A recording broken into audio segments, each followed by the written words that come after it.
Christ. A lot of people don't know that. He's passed away. We got about 12, 13 more days before there's a new Pope, thus a new Vicar of Christ. You're the interim. I'm not going to call myself the Pope, but the Vicar of Christ sounds kind of nice. And it's just for a couple of weeks, you know. Isn't he also called the Papal? Yeah, he's the Papal he's the Pontiff. Pontiff, There's really too many Pope-related names. The Pope, good enough. We don't need the Vicar of Christ and the Pompous and the Papal and all this. And those are the only ones us idiots know. There's got to be 300 other ones. And Anderson, of course, Pontiff is quite appropriate for Adam, who we might say pontificates. Yes. Yes, yeah. You know what I liked most about the Pope? He sounded like Count Dracula. Did you ever hear him talk? He really did sound like Dracula. He sounded like Bela Lugosi. It was awesome. All right. Drew, yeah. Did you hear about the old Pope, like in the 50s, that they were like carting him around and he was rotting and his nose fell off? Did you hear about that on talk radio today? Oh, my God. No. Weekend at Bernie's. They're like against science, the Catholic Church. So they said, oh, he'll be cool. We'll just cart him around for a few days. And not so cool. They had the guards on 15 minutes increments because they couldn't take the stench. Oh, you mean he was dead? He was dead, and they're carting him around like they're doing with this guy, with John Paul II. He's a Pope. He's not going to break down, Adam. Don't you understand? Well, if he's a saint, he's not supposed to. Of course. Oh, I see. But John Paul at least had a pulse when they were carting him around, right? No, they're carting him around right now, and he's dead. They're still carting him around? Until Oh, Friday. you haven't seen that? You haven't seen that? I did see some, crowd surfing or something going on. I just thought that was a Pepsi commercial, and they crossed the line. I didn't have the sound up. But the point is, really CNN? In days gone by, they assumed he wouldn't decay because, he's the Pope, and so they carted him around until parts of him fell off. Oh, I didn't know that. Yeah. Well, That'd be a cool souvenir to have. really would be. I got one of the Pope's lobes. Papal proboscis. Yeah. The Pope's Lobes would be a decent name for a band. That'd be pretty solid. Yeah, that will work. Oh, so they would cart him around, and he just would start decomposing. Exactly. And then eventually, 15 days later, after they hit him with the silver hammer, or when would they know to bury him? I don't know. The thing about... whenever they talk about these cults, people start, they start making fun of these groups like the Raelians who believe that, they're from outer space, or some other group that's cloning, or these other Branch Davidians or something like that. Everyone makes fun of them. Same people that cart around the corpse, and the same people that are up on the mountain waiting for the waiting for the seas to part, and the frogs to start raining, and the rapture and the second coming. I mean, you really break down Catholicism. It holds its own in the weird department with any of these other newfangled ones. It's just we're used to it, and I don't think we know all the stuff like carting around the corpse of the Pope. All right, Drew. Yeah. We don't have the computer working just right over here. Oh, no. Well, that's all right. You know why? Okay. Why? Because producer Ann is on her game. Tell her to try and reboot it because we just did it at our end. Oh, okay. Try to reboot it, producer Ann. She wrote down the call, so I'm just going to take them in order. So what do you say about cool. that? Fabulous. Joe? Yeah. That's what I'm talking about. You gotta tell me what line he's on so I can put it. Oh, I see. You're going to do it. So give me line 2. Give me Joe. Why don't we hear a Thrice song? Hello? Why don't we hear 10 Thrice songs? Hello. Joe? Yeah. You're 19. What's up? I just want to say Thrice, DVD, awesome. Thanks, man. Thrice Thank you. standard, just pretty high. My question is about your songwriting process. Your sound kind of like changes drastically from CD to CD. And I was wondering if you guys change anything in your songwriting style process? Anything? I don't know. Not really. I think every time we just approach it different, and every song gets approached different, too. I mean, there's songs on the record we're writing right now that came together in a day or two, and this one we're working on today we've been messing with for months and months and months. I heard the new songs, Orangeville, sound great. Oh, cool. Oh, thanks, man. Yeah. Joe, are you a virgin? No. No? Oh, please. Really? What do you got going? One girlfriend? I don't know. 3? I don't know. No, you don't have 3 girlfriends. I don't have 3 girlfriends now. He said had. You've had 3 girlfriends. Yeah. Your pinky, index, and forefinger? Sure. All right, buddy. You going through a little dry spell now? Yeah. Okay, shocking. So what's going on, junior college? Of course. All right, buddy. All right. Just playing some hunches, reading the voice, just reading it. Pretty good. What junior college you going to? Gavilan.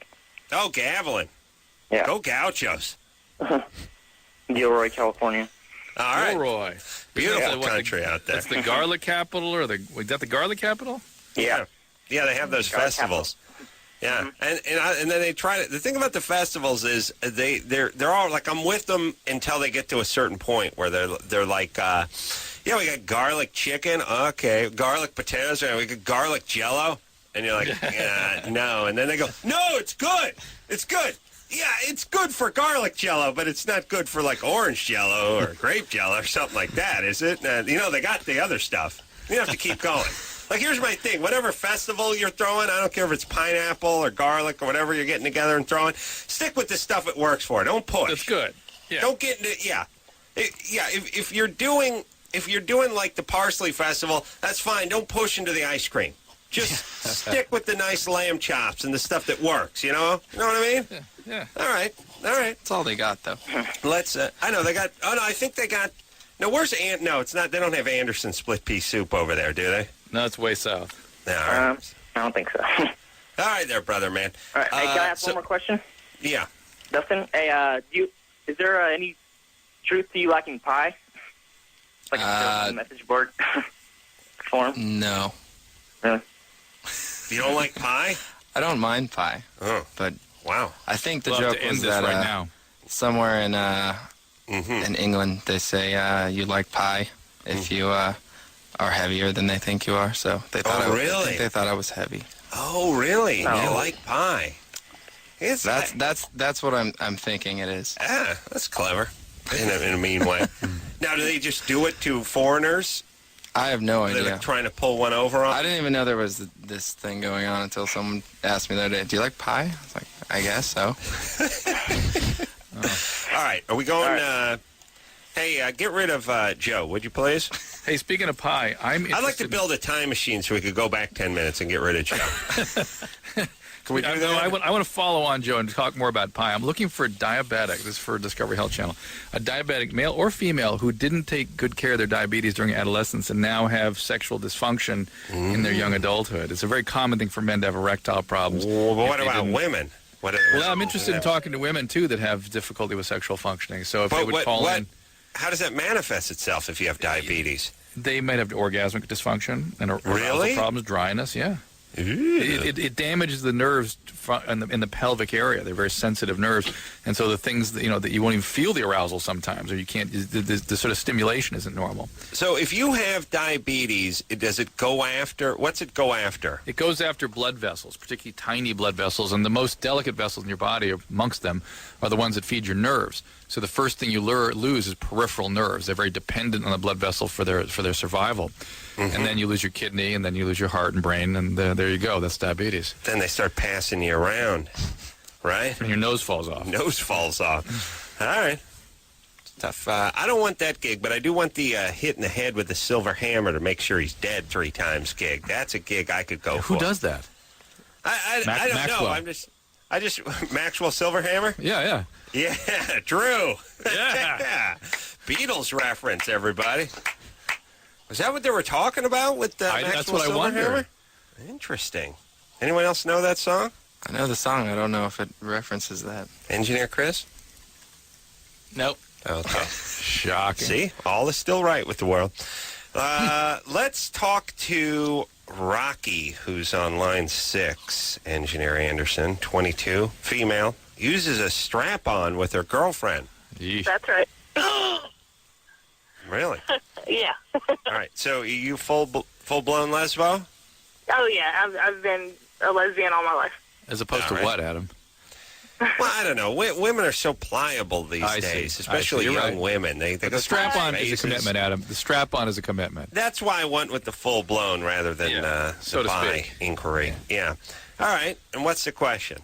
My question is, my wife and I have been together for Wife. 2 years, Nice. and 2 months ago, she actually started having a burning sensation during sex with the strap-on, and we were wondering if that was a latex allergy. Well, was there any or- smoke? You got to slow down. Yeah, it was smoking. Really get yeah, going. You that's got to dump right. some water Pass on there. that ass.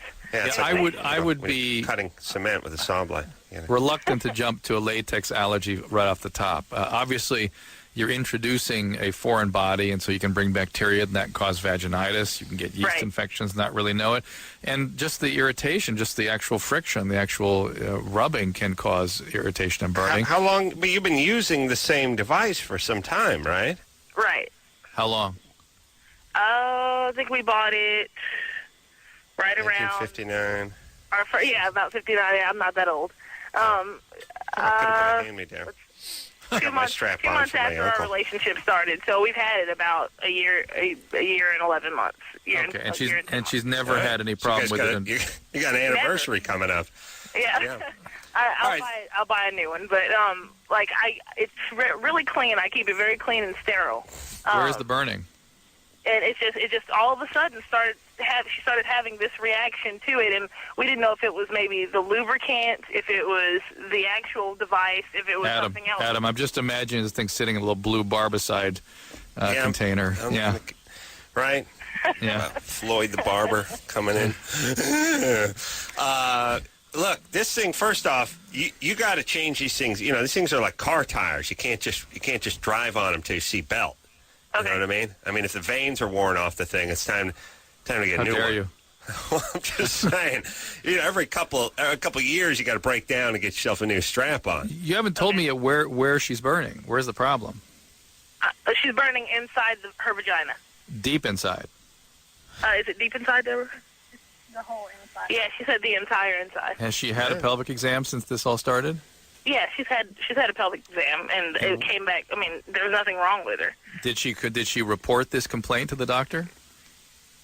No. No, she needs to report the complaint because they may do a different kind of checking if they're looking for specific symptoms. There You don't could have be a to say- vaginal. You don't have to say strap on, though, do you? Yeah, just with intercourse it burns. And She's a lesbian. He's going to do the math. Well, there you go. All right. And probably they would just give you some vaginal cream, some antibacterial cream, just to see if that would work. Also, are you? How old are you? The partner? We're both 22. 22. She's on no medication. No, she's not on any medication. Nothing. No hormones. No nothing. She actually She stopped dips, her but that's birth about it. control a couple months ago Why is she taking birth control? because she was previously with a man. Ooh. Plus, you can't be too safe with those strap-ons, Drew. I know it sounds out there, but I swear I know a chick who got pregnant by Well, one. Adam, they've been having sex for 18 I months wish. with the strap on, and she's been taking the pills the entire time. Like I said, some of those You can't be penises are so realistic now, Drew. All right, well, one of the the things that happens if it's a low dose pill or heavy progesterone dose in the pill, you can get vaginal dryness, and that can cause irritation. So make sure you use lots of lubricant and go ahead and get off that pill. Well, what is she having? Okay. She's having Yeah, sex she- with a she- guy? What's going on? Right, exactly. What do you mean she's having? Quiet down. What do you mean she's having sex with a guy? She used to date a male. Yeah, a year and a half ago. About 2 years ago, All right, and we met and we started a relationship. Why did she stay on the pill? She didn't. She got off of it about 6 How- months into our relationship. All right, so She, it's been she over a takes it year. for her menstrual cycle. All right. Okay. Well, there's your answer when we say Thank why you. she's taking the pill. Thank All right. What position you do with the strap on? All of them. Chris wants to know. All of them. All right. All right. And you're always sporting it. She never sports it. No, it's only used on her. Yeah. But what about passing it around? Why do you got to bogart the strap on? Why do I bogart? I don't enjoy penetrative sex. I've never had sex with a male, and I don't intend to have anything go up there. Oh. All right. Except for your Except Uncle Lou. Many, Yeah. many years ago. Yeah. Oh boy. What happened, baby? Something happened? No, Something? nothing. I just don't Nothing? enjoy it. I enjoy other things. How do you know you don't enjoy it? Aha. Many of the times that I've tried, it's not worked very well. It's been not enjoyable for me. All right. Interesting. Anything we need to Interesting. know about you? Ever molested? Anything like that? No, not molested. A little bit? She sounds Physical more. abuse. She sounds more. straight lesbian, Yeah. if there is such a term. Any physical abuse? Where's your dad? My dad lives in Atlanta. Aha. What happened? How you doing with him? You love him? I love my dad. Okay. She's straight lesbian. All right, we're going. We're I with like you. the oxymoron, though, straight lesbian. That's good. All right, baby. I like it, so I'll use it. Thank you, guys. All right. Bye-bye. Go to town. Enjoy. All right. Okay, thanks. Bye. Strap on. Aside. You know, the thing about a strap-on I never really thought about is if you ever get interrupted, like, you know, it's one thing if you're straight or getting it on with your girlfriend and, like, your stepmom barges in or something, you at least can pull the covers over you or, like, run and throw a robe on or something. Strap-on's going to take you 10 minutes to get out of. That's like a pilot's ejector seat. It's going to take a couple guys got to help you. They got to load the chute in and stuff. You need a release valve, some sort of like some sort of red tag that you pull and the whole thing just falls. Yeah, just yank on it. Poof! The thing just blows like it's like a dragster chute. Just pow, sailing out the door. All right, hang up, Anderson. Would you hang up, please? So you're running, because you will be running around with this thing on. You probably, if you try to take one off fast, you'd probably strangle yourself. I would probably panic and try to go over my head with it instead of down low. Oh yes, it's happening. Well, if to forget, you'd have to get your testes through a thing. I mean, it could take all day. Yeah, you're right, Drew. Thanks for bringing up my testes. Let's hear a Thrice song, shall we? Anytime, buddy. All right. Yeah, why not? Yeah. I know we're running a little bit late, but why not? Well, that's why I like to live on the edge. All right? That's why they call me the Vicar of Christ, everybody. First song we're going to play from Thrice is a little something called Stare at the Sun. Hey, everybody. Yeah, Loveline. Dustin Riley here from Thrice. We will take ourselves a quick break. Nice song, by the way.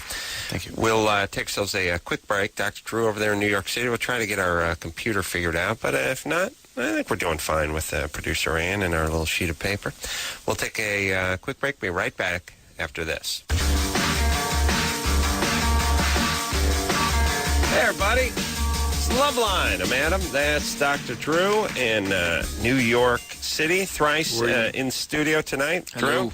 I'm saying where you'll be joining me tomorrow night. I shall. Yes, thank Christ. Cars pick me up at 6 a.m. tomorrow.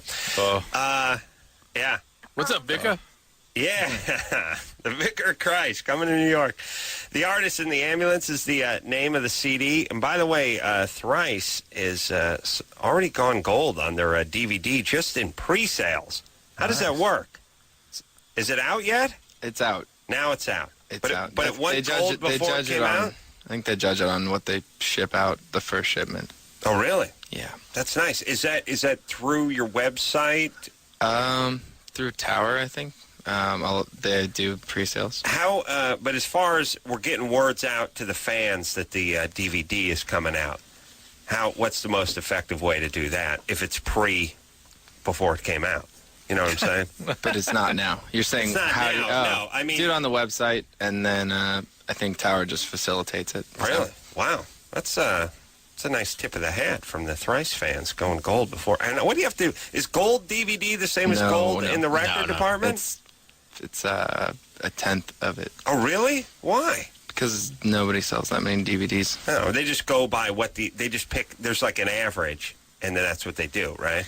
Yeah, I think, and gold, like for anything, changes over time. Like the record industry doesn't sell half as many records as it used to. So really? So gold has changed? Gold, I think gold used to be $1 million, and now it's half that. So. Well, I know it's like different in Canada where they have a smaller populace and that kind of stuff. But I didn't know they changed it. Drew, were you Am I wrong on that? Not at all. No idea. I didn't know. I don't know. Hey, Chris. Yeah. Nick doesn't. Hop on that computer there, buddy. Okay. Now here's the question: what is gold now? I thought gold was is 500,000. Yeah. And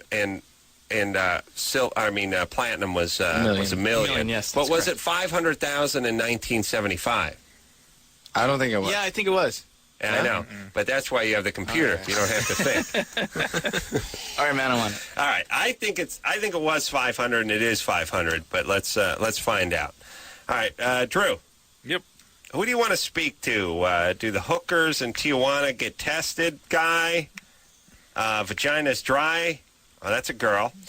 Long-term problems with use of 500 tabs a year. Oh, X. Dry use. vagina. That's Dry not vagina. Dry vagina? Yeah. Dry vagina?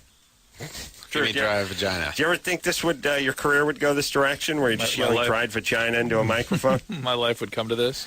Boyfriend of 3 years wants really kinky sex. I want to go. I want to go quick hooker talk. Go to line one, Anderson. Thank you. John, 28. What's up? Hey, Hey. Yeah, hey. I've got a Germany or Florida. Oh, I thought you had a hooker's question. No. What do you say? I'm Keith, and I'm 14. Was there like Oh. a screw up? Yeah, that's all right though. What's up, Vika? All right, you're Keith and you're 14. Yeah. Go give us a Germany or Florida. Go ahead. Okay. An alleged 17-year-old offers his, quote, young man's virginity, quote, for 10. It attracts a phony 10 million offer, but when it is alerted Hold on, Keith. Is this a speech? An alleged 17-year-old Yeah. offers his virginity Yeah. on the internet. Yeah. Like eBay? Okay. All right. Yeah. He's going to sell his virginity to a male. It does not say. All right. Okay. All right. He didn't Go ahead. anticipate that, but that's in fact what, of course, that's who's bidding. Right. So go ahead. All right. It attracts a phony 10 million offer, but after a complaint, it is yanked from the listing. No. Is this Germany or Florida? That's the question. Okay. Is it a riddle? Keith, are you on the line? I'm so Yeah. lost. All right. Here's what we have to guess. Oh, this is horrible. Is it Germany or Florida? Where did this story come from? Drew? Germany. Drew, you say Germany?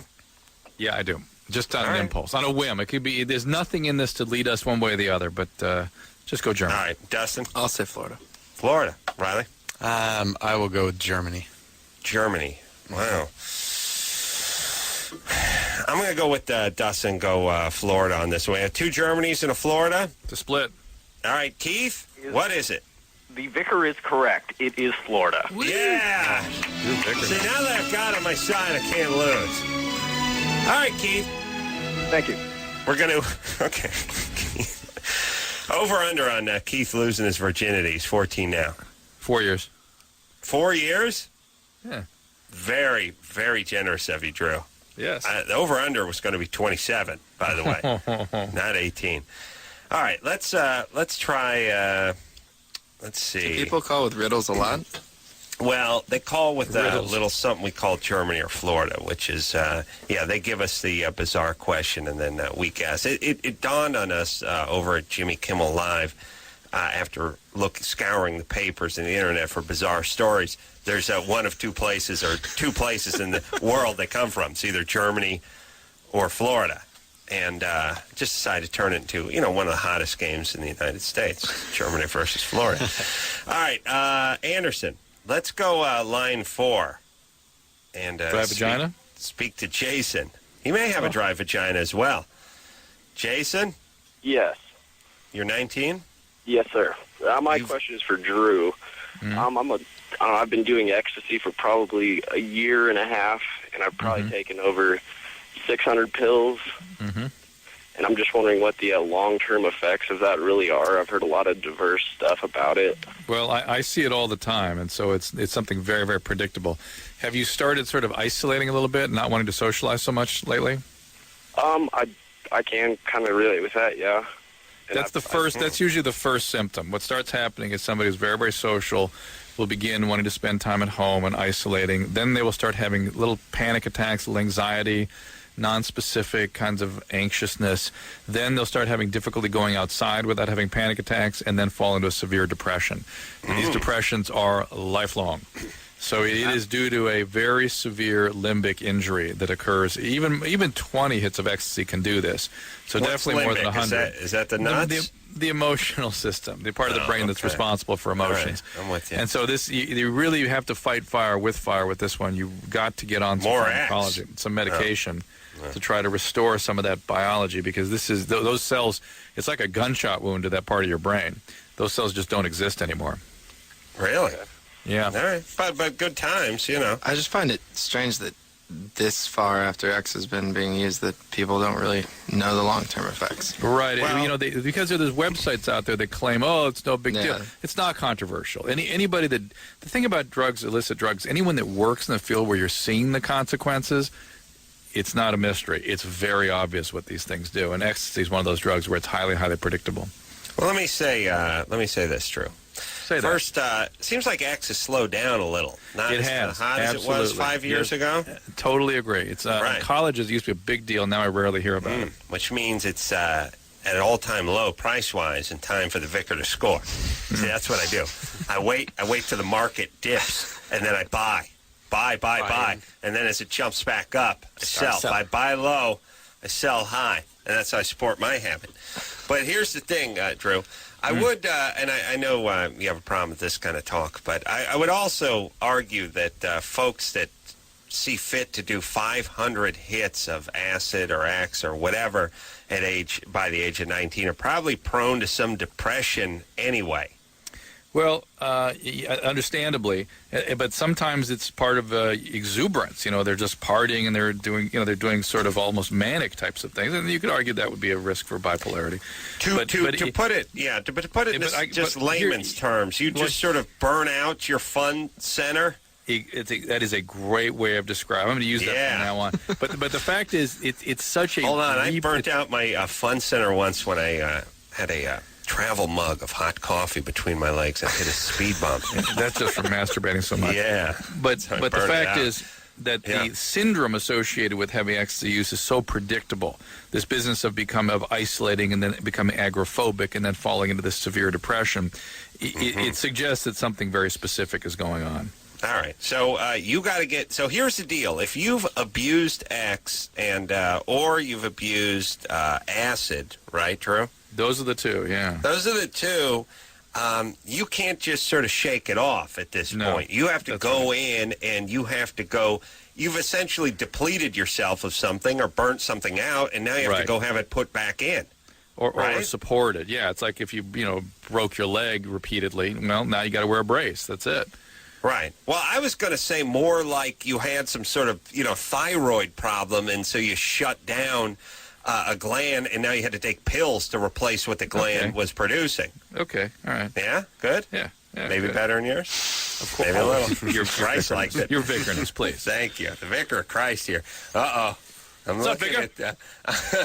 I'm looking at Engineer Chris. He doesn't look like he's got an answer on his face. What's up, man? Yeah, I do. You do? Yeah. All right. In 1975, a gold album has been awarded 500,000 albums. The Platinum Album Award was added in 1976 for 1 million. All right. And it's still 500,000 and 1 million today. Yeah.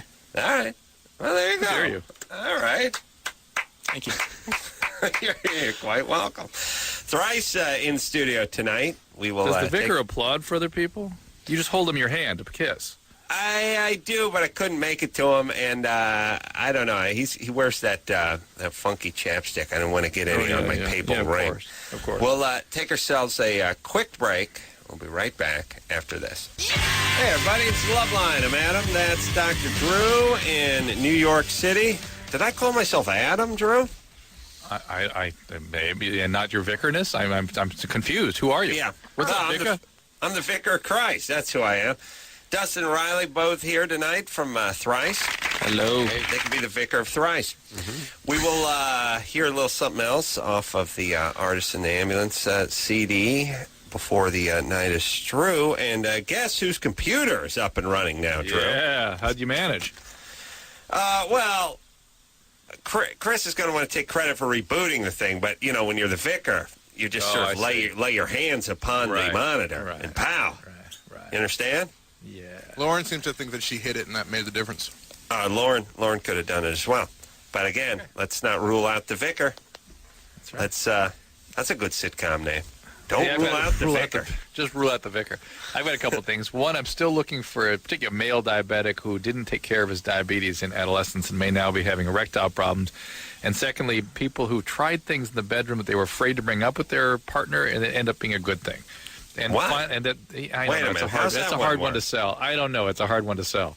Well, It's- you're not doing a good job of selling. Basically, it's like you had some secret you wanted to try, and you finally told your partner. Like our friend with the barbicide and the strap on. Maybe let's say she was harboring a desire to do that for a while, and then Right. finally confided in her partner, and they did it, and it turned out to be a good thing, and now they do it all the time. All right. And then the male diabetic. And the other thing, Adam, I was weaving my way through the CBS catacombs here. You know, the coffee is over by the CBS News. You know where Dan Rather sits. Yeah, was so looking- Drew's in New York, and he's at CBS in Manhattan, and you go down the hallways there, and it's a walk through time. All the pictures of the news anchors and all the situations. Yeah, go ahead, Drew. And I had kind of a mushroom moment where I was looking down these huge long halls, going, the human harnesses mineral energy and steel and creates these miles of internal caverns. I mean, is it really that different than what ants do and what bees do? I mean, No. you look at Manhattan, it's just miles and miles of these internal catacombs. Yeah. Are Yeah. we really that advanced? No, we're like living in Uncle Milty's ant farm. I believe, by the way, there's a giant version of us who's looking at us much like a child in this ant farm, just laughing. Nice. Ho, ho, ho, ho, ho. That's heavy. And let me tell you, the vicar knows firsthand because he's traveled. He's traveled and seen that, man. Yeah, who knows? It could be like Horton Hears a Who, Drew. Yeah. We could just be a little dust speck, and there could be a whole other world that we're just floating around in. Wow. Heavy. I don't see any reason to continue the show, by the way. Do you? I mean, so Thrice sells a couple of more records. We get a couple of bucks. What's it all mean? You know what I'm saying? Yeah. We're just rats in a long maze built by the man. We're just ants in this giant farm. Yeah, man. And you know what? We have names for the ones in nature, like worker and drone. But, man, we don't have names for ourselves, you know? Yeah, we have like Asher. We go by Doug and Rick, and Frank and Sue and Steve, but we should really be going by drone, too, you know what I mean? You're the vicar. Yeah, especially the guys like Don and Doug, who names already start with a D. You know, if your name is Aaron, drone's going to be a little bumpy, but Doug would be a pretty easy transition. And what are we going to do with the Todds? Todds, they're gone. Yeah. Yeah, we'll just hack them up and feed them to the queen. You know what I'm saying, man? Yeah, dude. All right, man. Wow. It's heavy, though, isn't it? All right, let's keep going. You know why? Because we got to help.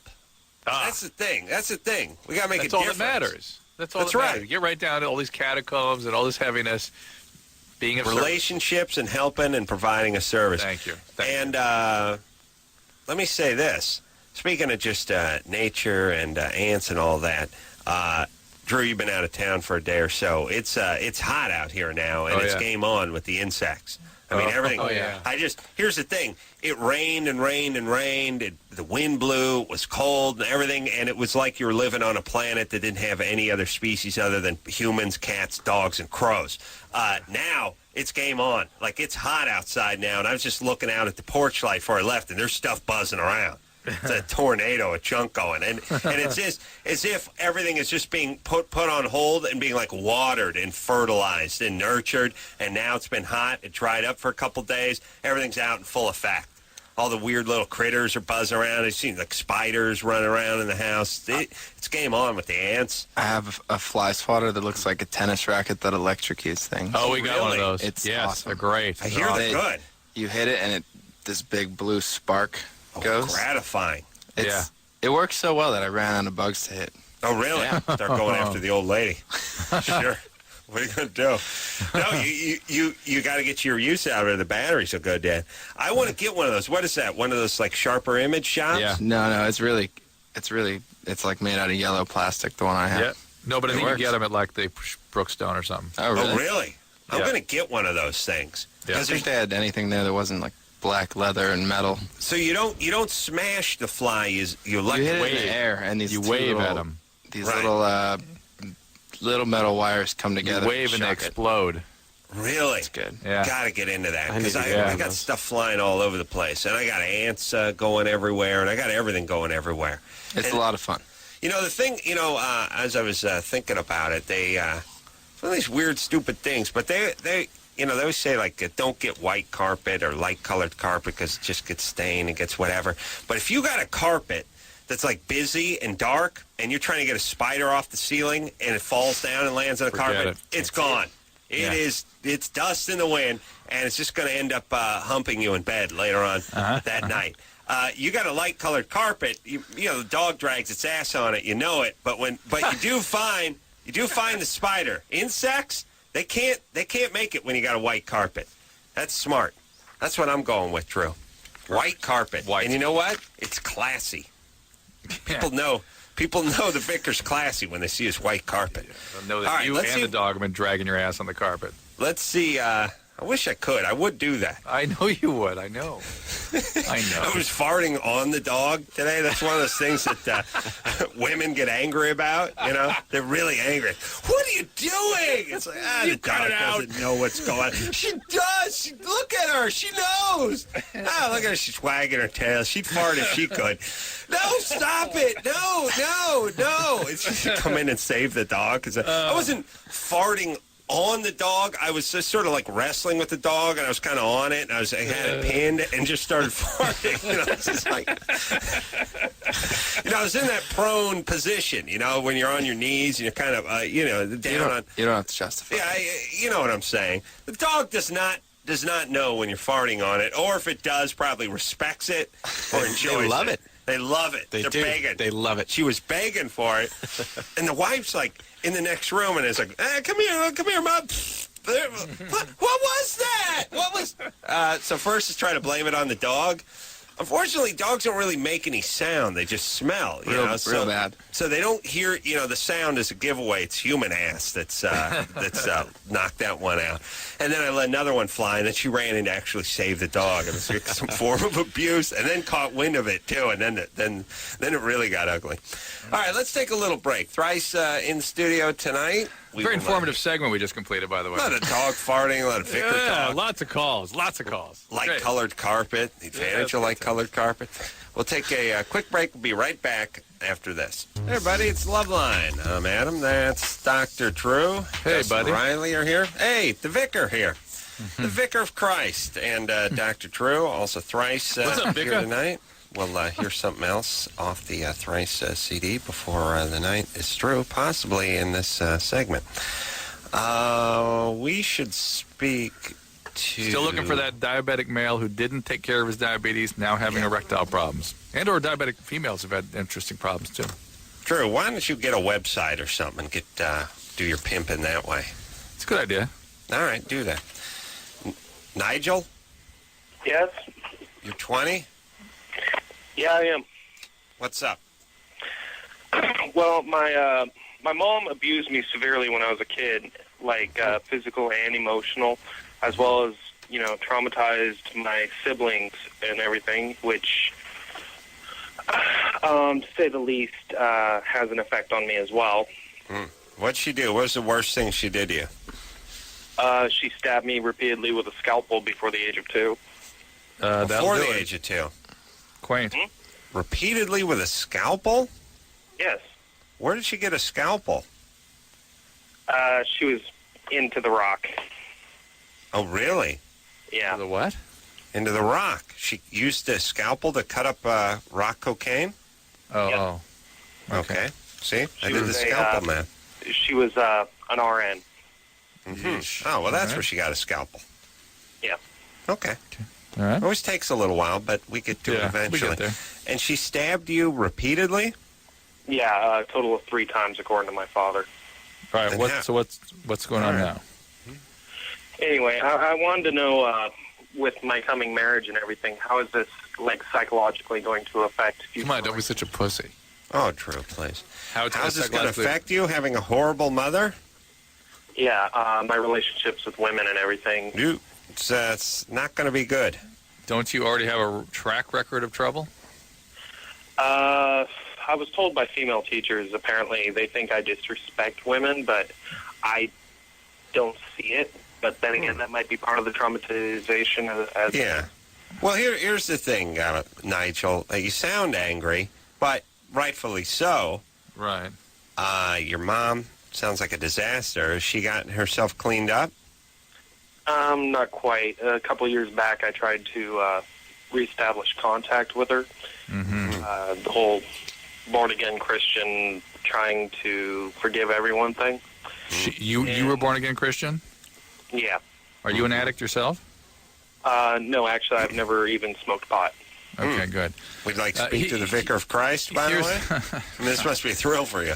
Here's the thing, Nigel, is the manifestations of this are protein. It's very difficult to predict precisely how it's going to affect you. The kinds of things that we can predict is you're going to have difficulty regulating your emotions. That's one of the things that's for sure. Secondly, you're going to have a tendency to either pick people who are abusers or yourself become the abuser in a relationship. That's going to be the basic paradigm. The born-again stuff is nice, kind of keeps you in check, but I don't know if it does much to cure the problem. A little therapy would probably, a metric ton of therapy would probably be just what the doctor ordered, but the born-again stuff will kind of keep you in line at least. It's helpful. It really is helpful. It didn't quite work out. She ended up running me over after I tried to reestablish contact. With the car? But Scalpel. Toyota She used Corolla. scalpel for everything. She tried to run you over with a car? With a Corolla, interestingly. With your namesake, Vicar. Oh, really? Yeah, Corolla. Which I'm not happy about, but it's got a peppy four-cylinder, 2.4 liter in there, a single overhead cam engine. I mean, it's not a race car, but it moves nicely. Did she hit you? Yes, broke two of my ribs. Oh my Broke God. two of your ribs. Why? Pardon me for laughing, but why did she try to run you over? Apparently, she thought I was a complete failure and didn't deserve to live, is what she told me. Wow. Hold on a Well, second. she's a mess. All right, but there's some pieces missing. Yes. Well, yes. I mean, she must be severely mentally ill, like schizophrenic or something more than just the usual Loveline call her mom. Right, but there's also little bits and pieces that Nigel's probably leaving out of this, In too. terms of what he might have done to provoke her into that kind of behavior, yes. He didn't show up with a dozen roses, Well, and maybe she stuff he doesn't even just chased him in realize. a parking lot with the Right. Corolla. And by the way, I blame the Toyota Corolla for everyone misspelling my name. My name is Carolla, and it's now COR in every official document, every website. It's COR. I'm just going to go ahead and change it. I feel that COR is less attractive in the spelling department than CAR. If you Agreed. picture it in your mind's eye, CAR is a much nicer looking name than COR. And strangely, Yes, it's the Drew? car that Yeah, that's made what I that was just transition. Yeah, why? What, the car? What? It's the car that made the transition to the COR. You would think that the car would have been respectful of the CAR. Yeah, it's got car. Yeah, it would have car Right right in in it. the front of it. Yeah. Yeah. Why do they do that? All right. Anyway, let's talk to Nigel. So, Nigel, you went over there to just sort of, hash things out with her, and she chased you around in the Corolla. Well, I hung out with her for about a week. Here we go. I was staying at a hotel in the area, but I didn't like the fact that she was, bringing random guys around. Here we go. A lot of them were. I actually witnessed a couple of them molesting my little sisters, and she didn't see a problem with it. and Bogus. everything. Yeah, now we're not. Now we're going bogus. Yeah? Why are we going bogus, Drew? Because molesters don't do things Yeah. that are witnessed, and siblings or relatives don't not call the police when that kind of I thing did call the happens. police, actually. You did. Yes. And what'd they do? The guy's currently serving 15 years. Hmm? Wallen Bay. Yeah. That was a good answer. Convenient. All right. So Nigel, here's the thing. Never has a guy sounded less like a Nigel than you, by the way, and especially with White Trash Mom. It just doesn't work. This all I is see not as a- computing. This whole thing is Named not after the computing. guy from Duran Duran. See, this All isn't right. computing. It's not. It's not. All right. Hold on a second, Drew. It's not computing. It's feeling bogus for you. Yeah, it just does not compute. But it's chock full of specific Lovely details. information. Yep. But it's not holding together. It just doesn't compute, yeah. Well, but it's so serious. It's one of these things where he is playing unfairly because he's described such a profoundly disturbed situation. We have to take it seriously. But here's my humble take on this. And again, I'm nobody. I'm just the vicar of Christ. Okay? Okay. All right. So hear me out. I feel like I don't feel like Nigel is intentionally making a bogus phone call. I think Nigel is a confused and abused adult child who feels like this went on, and it did go on, but not those exactly guys how he's portraying it. Usually you feel the hostility in those guys. They're hard to talk to. I feel the hostility in Nigel. Oh, okay. All right. I don't feel it. Okay, fine. I felt it when he first answered. Yeah, I seemed angry from syllable one. Okay, all right. You're just too far away, Drew. Maybe, perhaps. Nigel? Mm-hmm. I feel your anger, brother. Thank you, Vicar. Okay. All right, now, if this is bogus, you have to say something, though. No, it's not bogus. I just have an extreme situation of All right. abuse I'll and go with everything. you. And on the comment that Dr. Drew made of emotional instability and everything, I did seek psychology, and they diagnosed me with bipolar tendencies. Okay, all right. So, post-traumatic stress disorder and bipolarity are very closely related. So, it makes sense you'd have So those the kinds of vicar symptoms. turns out to be right. No, I said we got to take this guy very seriously. I know, So, but it's so the bogus. bottom line is here's the deal. Let's roll this back a few minutes to where he was talking about his association with the church. That was yesterday, by the way. That was I in know. a few I'm minutes. sorry. A spiritual program is very important and a very useful adjunct to people who are in treatment and mental health kinds of services. The problem is it doesn't replace professional services. So the fact that you tried to, I wish all we had to do is send people to church and their mental problems would get better, particularly after profound trauma and abuse like you've suffered. But it's useful, it's helpful, it's important. It's, as Adam said, it helps contain things, but you also have to be in very intensive psychological and psychiatric services. And as you get into this marriage, I would consider some premarital counseling just to kind of assess things, to get a plan together here, see what you're dealing with.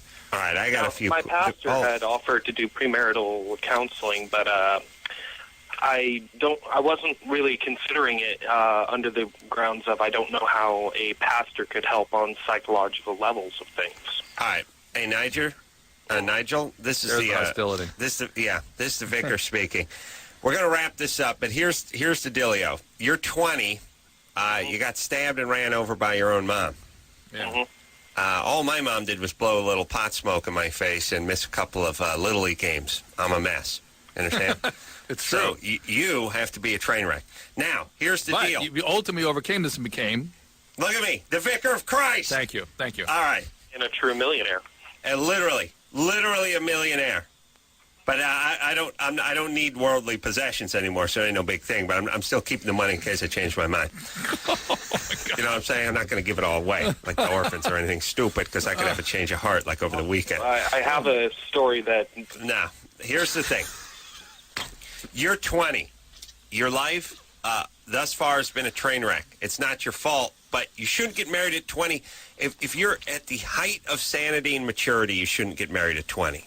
You should be 25 or 28 anyway, even if you come from a very loving home where there was no crack done and no scalpels thrust in anger. Only in good fun. In jest. So yes, that's right. So do not get married. It's stupid to get married at 20, and it's stupid to get married when you're a mess at 20, and you've pulled it together reasonably well, but believe me, you're going to get married, and feelings are going to surface, and wounds are going to reopen. Anything. It is not. Take the pressure off yourself. Don't get married. Stay with the counseling. Stay with the Christ. Stay with the Vic man, and give yourself a little breathing room. Solve some of these issues. Resolve some of these issues, and then get married. And by the way, your mom... she's a write-off. She's dead to you. Done. Move on. That's fine. And then listen to some Thrice songs. Oh, let's do that.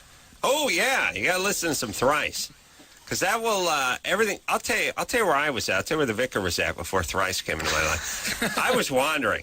I was aimless. You know, I was like one of those drone ants we're talking about. I was on a treadmill, man. I didn't know where I was going. I thought I had it together. I thought I knew it all. I like that speech. That super blowhardy speech. I thought I had all the answers, but turns out I didn't have any of them. I didn't. But I thought, and you couldn't tell me anything either because I had a quick answer, sharp tongue. I thought I knew it all, but turns out I knew nothing. As if you could tell them anything now. Yeah. And they said to me, listen to Thrice. And I said, no, I know it all. I'm sticking with Gordon Lightfoot. And they said, no. I said, listen to Thrice. And I said, shh, I can't hear the wreck of the Edmund Fitzgerald. Quiet. And they said, no, listen to Thrice. And then one day, man, I hit bottom, man. I bottomed out. And I said, I looked at that Thrice CD and I just popped it in and pow. Things came into sharp relief, Drew. You know what I mean? It just snapped into focus. You understand? That was April 19th, 1984. That was April 19th, 1984. It's the last time I ever raised a hand in anger and the last time I ever had a sip of grain alcohol. Okay? That's the blowhardy guy, the date guy.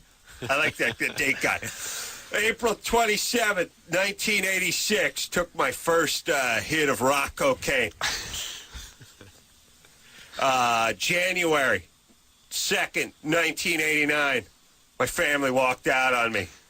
And they just keep working dates all the time, all the time. I don't even remember what year I graduated from high school, but super date guy. Hate the date guy. What is the date and the blowhard? Why do they share the same brain, the date guy and the blowhard guy? I don't know.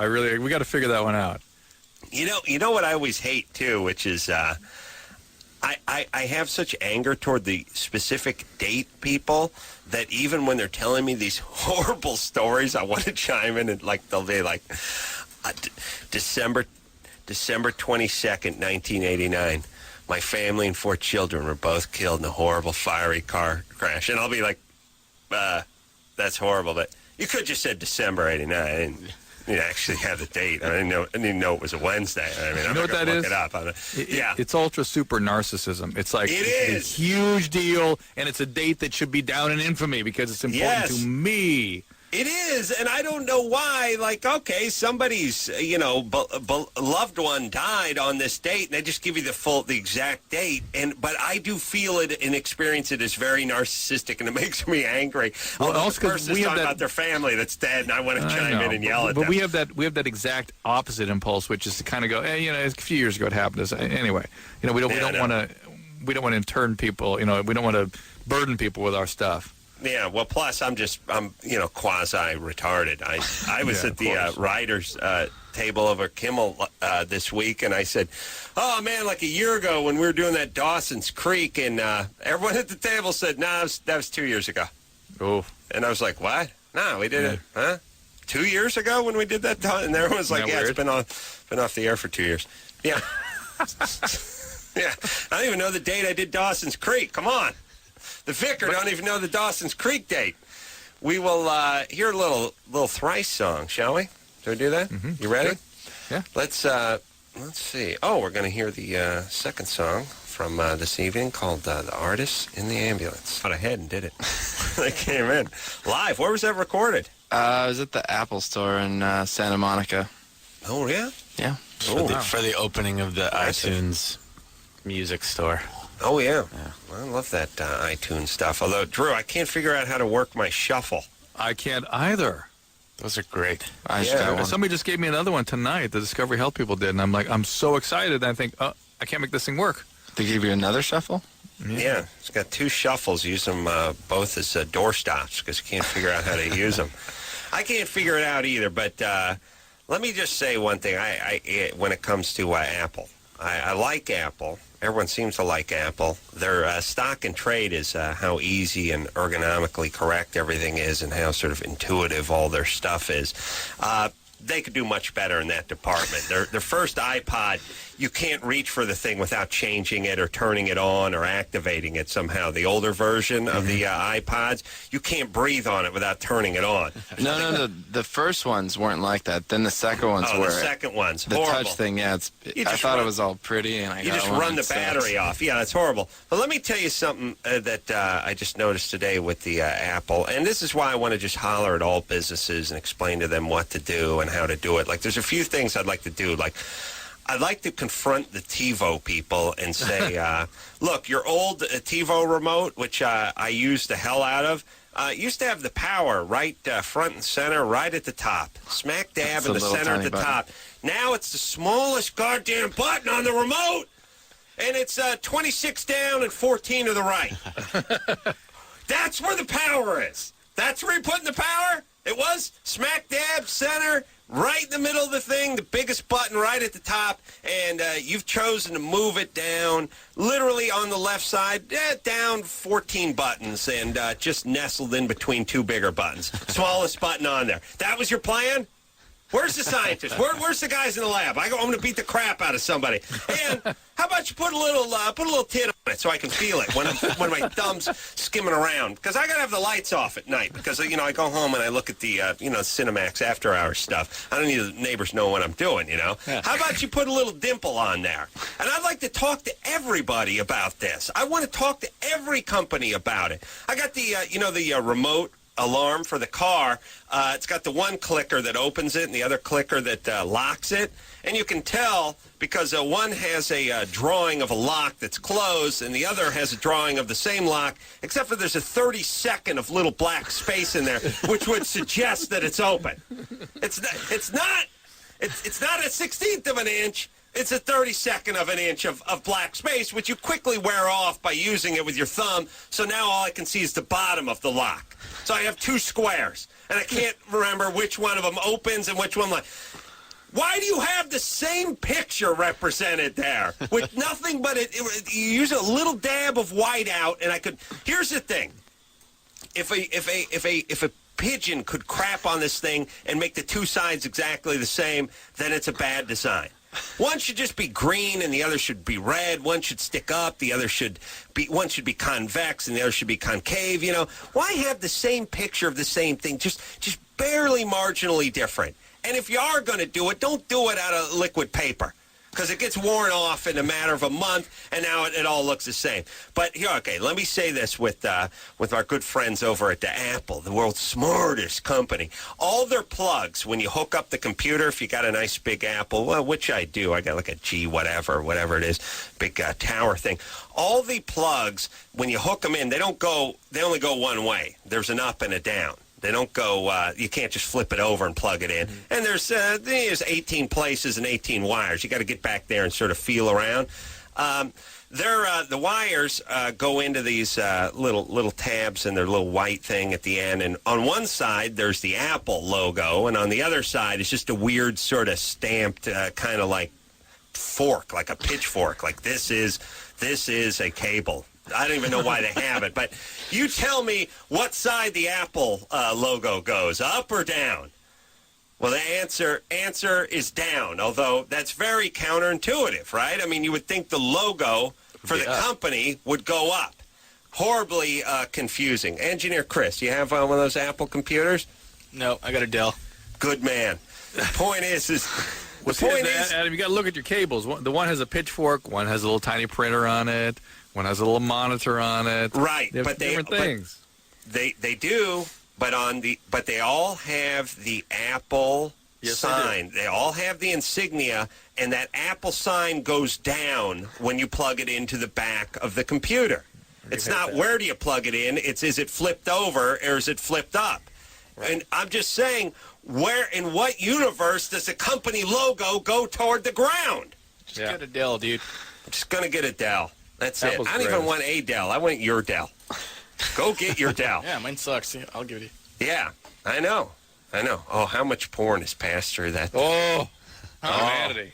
It's like you can't calculate. It's like how much water's traveled through the Grand Canyon. I don't know. It's been millions and millions of years. It's hard to tell. Sort of the Hoover Dam of porn. Yeah. Okay. I'm gonna need that Dell. Thank you. Thrice in studio tonight. We'll take ourselves a quick break. We'll be right back after this. That's Dr. Drew over there in New York City. Thrice.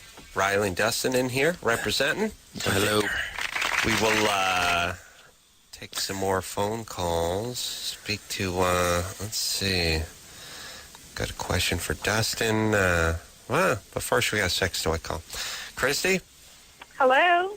You're 27? What's up? Yes. Mhm. Hi. Well, actually, I think I have a big issue. I sell sex toys, but when I get home, I just have no libido at all.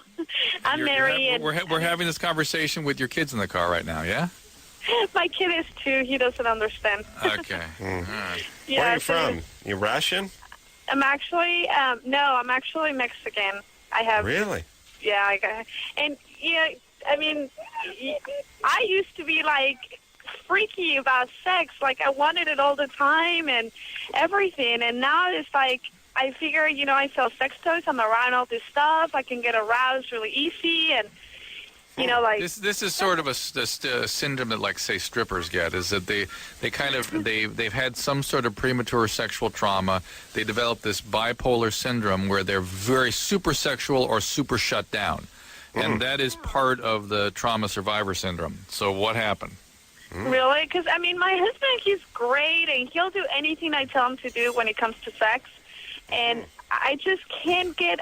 She's not answering my question. No. We call that pee-whipped in this country, by the way, Christy. I can't get over that accent. It just sounds European. Sounds Eastern European, yeah, Eastern European. Really? It does, yeah. A lot of people, tell me I sound like French or something, but I don't. I don't know. Dude, what part of Mexico are you from? I'm actually from Mexico City. Well, maybe that's it. I think we talk to people from, like, in Tijuana, Nogales, and stuff like that. Mostly, in Mexico. All right. And you sell sex toys. What does your husband do? My husband works for the airlines, and, I mean, he's like a customer service agent. Oh, we've got some things to talk to him about. Which ones he work for? Continental Airlines. All right. Right. We have no grudge with them yet. No, don't have beef with them. But I could do a few things to improve any of the airlines. I flew Aero Mexico. Or was that Aero California? What was that one I flew where the cockpit door just swinging in the wind, just Aero pounded? It was awesome. And I thought, we're going to Mexico. We ain't even going to Mexico. We're in Mexico, even though we're still at LAX, because the cockpit doors. That's an airline just saying, we're here to party, everybody. It's saying, welcome to Mexico. I know. Yeah, welcome to Mexico. I always want to be a part of the High Mile Club. You got to ask her about her trauma stuff. She's clearly got that going on. All right, you talking about the Mile High Club? Yeah. Right. Oh, I would love to do that. That's like one of my biggest fantasies, because we do travel a lot, because we get to travel for free.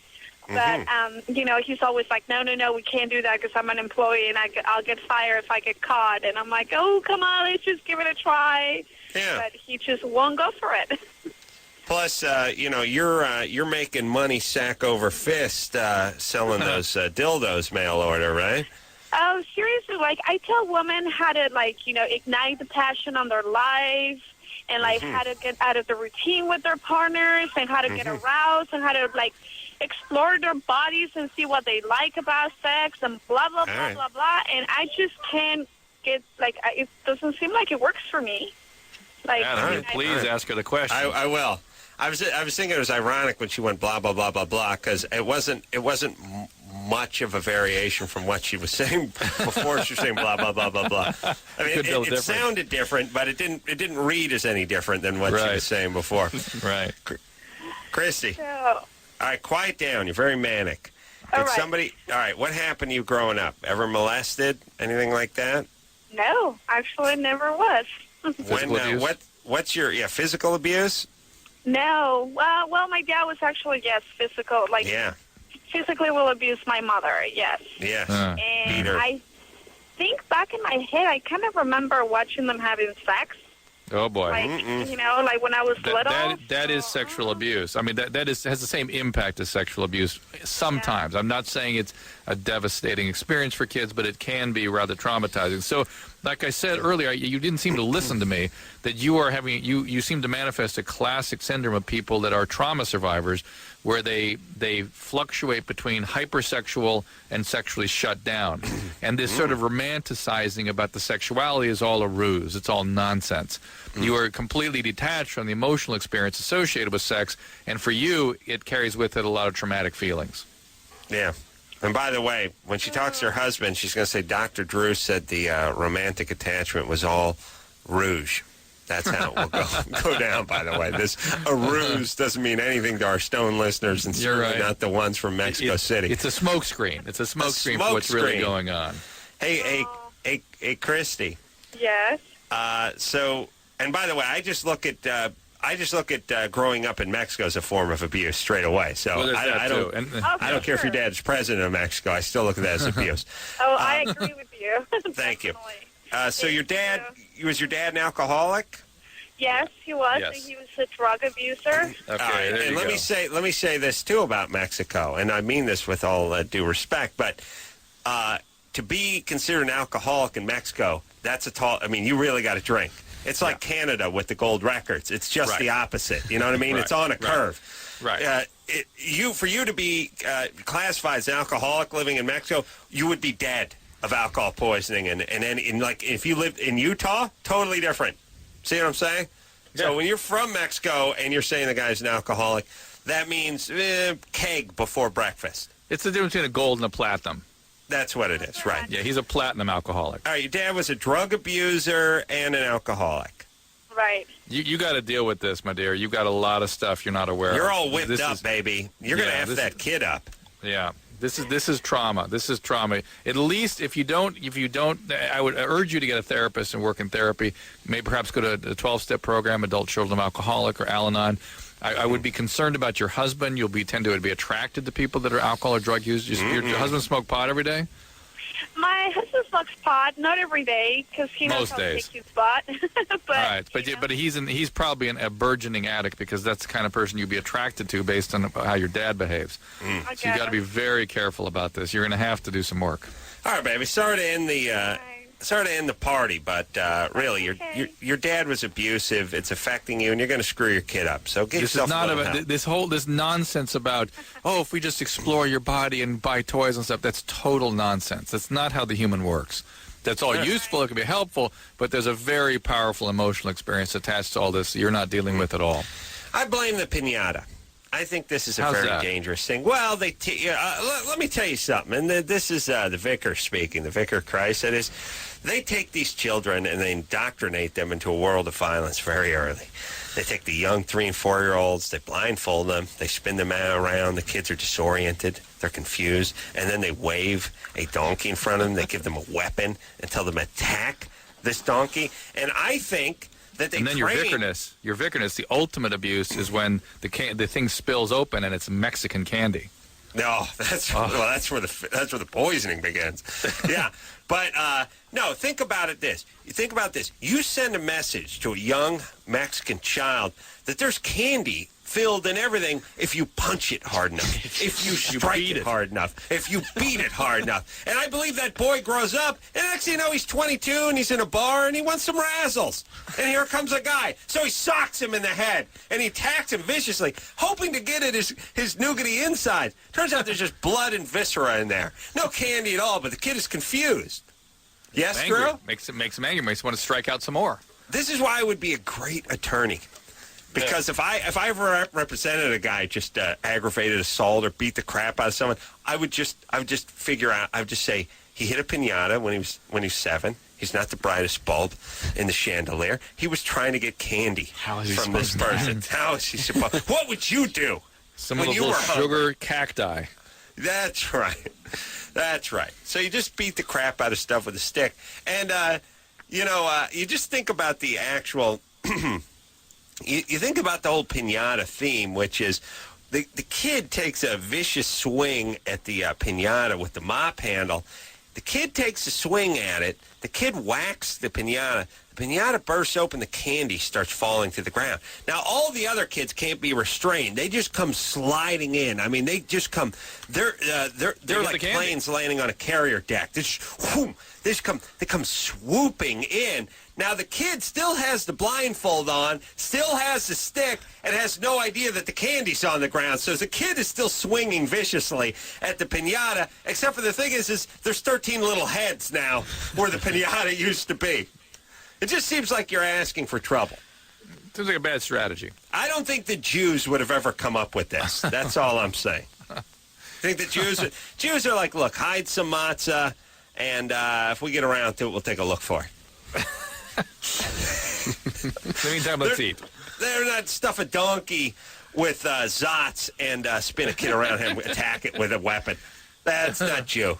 Jews wouldn't go for that, Drew. You know what I mean? I hear you. All right. Thrice here tonight. We're going to take ourselves a little break. We'll be right back after this. Yeah. Hey, everybody. It's Loveline. That is Dr. Drew over there in New York City. Dustin Riley here in Los Angeles, sitting next to the hem of the garment of the Vicar of Christ. What's up, Vicar? Yeah. All righty. Let's get some calls in. Please. Can we do that? Yeah. Let's talk to some folks who've been on hold for quite some time. Sarah, Yes. 24. Yes. You bleed a lot after sex? Well, I usually bleed after intercourse anyway. I'm kind of used to it. I guess it's been happening since I've been having sex. Good time. And I don't know if that's really normal. I suppose it is. I just assume It can be. it was, I suppose. It can be. And, Yeah. Have you had? Do you get regular pelvic exams? Yeah. All right. It's provided that you have no anatomical problems, polyps, that kind of thing, infections. It's normal. Yeah. All right. Okay. And well, this last time it's just been really like I was bleeding like it almost felt like it was a period. Have you started a new birth control pill? I just started the pill. I've been on it for about 3 months. That's why you're having more heavy flow. Okay. Okay. It tends to cause thicker and less stable lining of the uterus. So there you go. Okay. So as long as the bleeding is normal, I thought maybe it was like a sign of an STD or... No, it's mid-cycle bleeding. No. It's just the birth control pill. Okay. All right, Sarah. Okay, that's cool. There Great. you go. Good time. All right, happy humping. Thanks. All right, good times. I'm just going to go in order of people who've been waiting the longest. Talk to Annika, who's 20. Annika? Hi. What's up? Well, I am calling in reference to me and my boyfriend and our sex life. You sound hot. Well, thank you. That's very nice to hear. Are you attractive? I like to think so, and I've never had a problem picking up men. Hold on a second. Let me see if the folks agree with the vicar when he says that chicks that sound hot are either hot or not, but rarely just sort of in between. Like you would meet them and go, okay, all right, I guess you're kind of. They'd be like, whoa, I was right, or whoa, I got to recalibrate. And by the way, saying I've never had difficulty picking up men doesn't mean anything. No. By the way, that always. Whenever someone says, "I have," when you go, "Are you hot?" and they go, "I got no problem picking up guys. I just pack 40 pounds right onto them immediately on my mind scale." Where she's picking them up is important too. Well, just the guys are just hounds, whatever. Oh, by the way, you think you're attracted because guys are after attractive. Yeah, let me. Yeah, okay. I bet back in the day that Pope they're passing around whose nose fell off probably picked up a couple guys. Oh, sure. A couple guys along the way. Well, drunk guys. They must be blind or something along those lines. But all right, so describe yourself, Annika, because it's a hot name too. Thank you. Well, completely honest, I'm 5'11", long dark brown hair, hazel eyes, about 165, 170. Hold on, there's your 40. A little math there. 5'11", oh, about 165, 170. We're up close to 180 here. It's like me. Yeah, this a lot of, but doesn't rock as hard, or quite possibly doesn't. I don't know for sure. All right, Annika, a lot of gal, but attractive. Yes. Okay. Yeah. Okay. No, you're not big though, right? No, I'm about medium size. Okay. Ooh. All right, hold on a second. I know this is the world's cruelest thing to do, but we talk to people all the time that are like, we talk to chicks all the time. They're like, yeah, about 175. That's, small. I mean, I got a little meat on my bone, but no 5'2". problems. Yeah, no, she's not 5'2", but I'm just telling you, ladies, just to be cruel but kind at the same time. You're coming in about 170. Most guys consider that a little on the large side for the ladies. we like to, the reality is sad but true, and I'm just telling you because guys are very visual. White guys, it is. Black guys, I don't remember me. So the vicar is going to get into that later on in the 1 o'clock hour. But here's the thing. For most guys, about the 140 is sort of the cutoff before you start drifting into the sort of a little chunky or a little bit heavy set or whatever you want to call it. As you pass through the 160s and start getting into the 170s, we're getting ready to bust out the F word. Yeah. Yeah, you know what I'm saying? Yeah. All right. Annika? Mm-hmm. Okay. So, your boyfriend of 3 years wants to have kinky sex, but you're not really into it. Well, it's kind of extreme. It's, What's he want to do? He's interested in asphyxiation. He wants to be asphyxiated, or he wants to asphyxiate you? He wants to asphyxiate me. Just say strangle. It's better. What's he want to do it with? His hand or a bag, or what's he want? He prefers like his hands or a scarf or something like that. That's actually very dangerous. Adam and I've known people that have had very serious consequences from this. Yes, we have. Yes, we have. And it is not something to screw around with, and it's kind of a bizarre impulse that it's something that he would feel compulsed to do. It's a strangle you with a scarf. Yeah, worries me about it. By the way, what ends up happening is he ends up snuffing you out by mistake. He gets a little slap on the hand. And by the way, they're in court. Your parents are there and they're crying, and he's on there and he's going, "She was begging for it, Your Honor. I mean, I barely wanted to have sex, but she was like, nope, she was bored of anal, and your mom's just breaking down into a heap, and she's like, so she begged me to take out the kerchief and wrap it around her neck, and, she kept saying harder, more, harder, more, and eventually I thought she just passed out, so I got something to eat."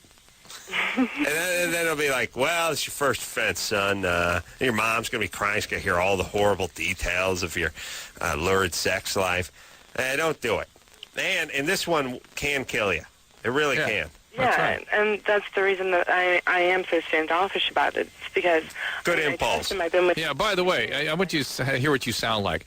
Yeah, it could kill me. So I'm a little resistant to that. I thought I would give it some thought. What are you talking about? Smart. Why do you even give it any consideration? No, it's not going to happen. I don't like this guy. I don't either.